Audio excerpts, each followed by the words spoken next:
Hi, I'm Cara, the editor of Beauty Magazine, and welcome to Beauty School. This month, in association with Scholl, we're looking at the footcare market. I'm joined by podiatrist Judith Anders and reflexologist Janet Toolan, who are going to help explain their top tips for a good footcare regime and some of the popular products come summertime. So, Judith, how has the footcare market grown over the past few years? I think it's grown quite considerably.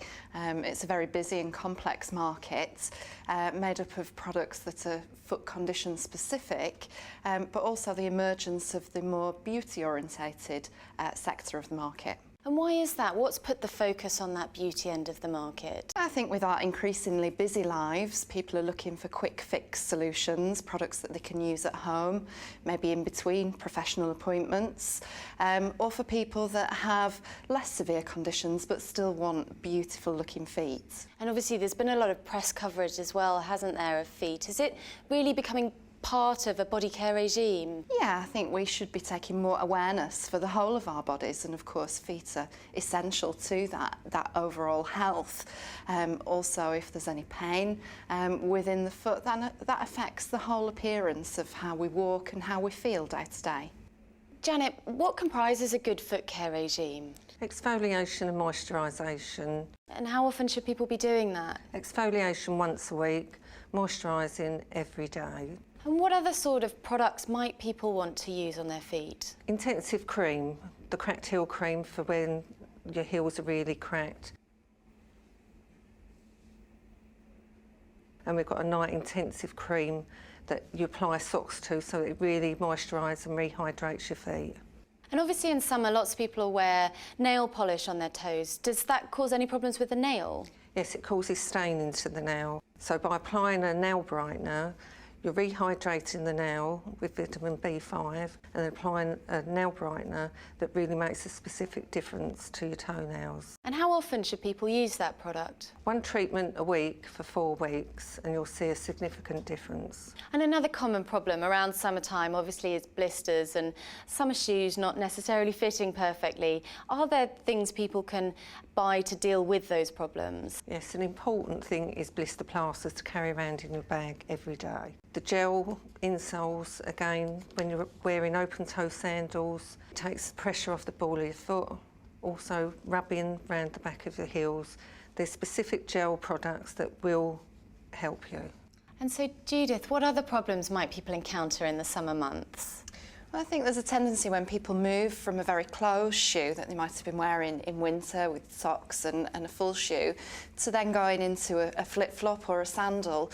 There's an increase in the friction and shear, particularly around the back of the heel. So if those people are predisposed to, say, cracked heels, then that shear will increase and could worsen that condition. People may also go on holiday, so on the beach or in the sea, and that will really dehydrate that area, making the condition much worse. And I suppose odour must be something that people are more conscious of in summer. Is that something that's likely to see a sales increase around this time of year? Yeah, I think people might be more aware of odour around summertime, certainly when they're getting hotter or maybe doing more leisure activities such as playing tennis, wearing trainers, etc. Odour certainly is a problem that is all year round, but some trigger factors can be associated with those hotter months. And certainly there's a whole range of products to treat those in terms of product solutions, so from antiperspirant sprays to powders and insoles, which are particularly useful for things like trainers or exercise shoes. And you talked about hot feet, people doing more sport. Is that something else, tired, heavy legs? Are there things that people can do to alleviate those issues? Yeah, I mean, for example, if you're going shopping in the warmer weather, you might be wanting to spend more time outdoors, going for walks, then people who are predisposed again to things like tired, aching legs might want treatment solutions within those summer months for that condition. And what sort of products are available to help people deal with those issues? There are all sorts of product solutions, so spritzers, cooling sprays. Some of the more unique products are cooling, crackling ice gels, which give an instant relief and a lovely bubbling action on the skin. And how about other problems that people might encounter when they're out being active?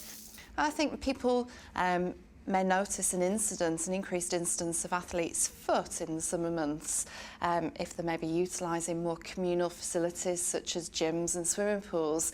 Then there is an increased chance of them picking up the fungal spores that are associated with athlete's foot. Again, with the warmer weather, then that itching that's associated with athlete's foot could be more noticeable, and so it would be a good idea to treat those symptoms before the condition spreads further. And obviously there are different options available. Are there ones that are particularly suited to different types of customers? What you want is a product that one, cures the itch, but also kills the dermatophytes and treats the dermatophytes that cause the problem in the first place. So there's sprays, cream, powders, insoles. I think it's really personal preference as to which format suits that individual customer. What's important to remember is that people continue to use that product after the symptoms have subsided, because the fungal spores may still be active, for example, in the shoe. So people need to use that product as directed on the pack. So in summary, Janet, what are your top tips for foot care? Basic hygiene of washing and drying feet, exfoliation once a week and moisturising every day. And how about you, Judith? I think the most important thing that people need to consider is the footwear, particularly if they're going to be covering distances in a pair of shoes. You need to make sure that those shoes are comfortable. Secondly, if something hurts on your feet, then that's a warning sign that something's wrong. So find a solution or go and seek professional advice. Fantastic. Thank you both very much. Thank Thank you.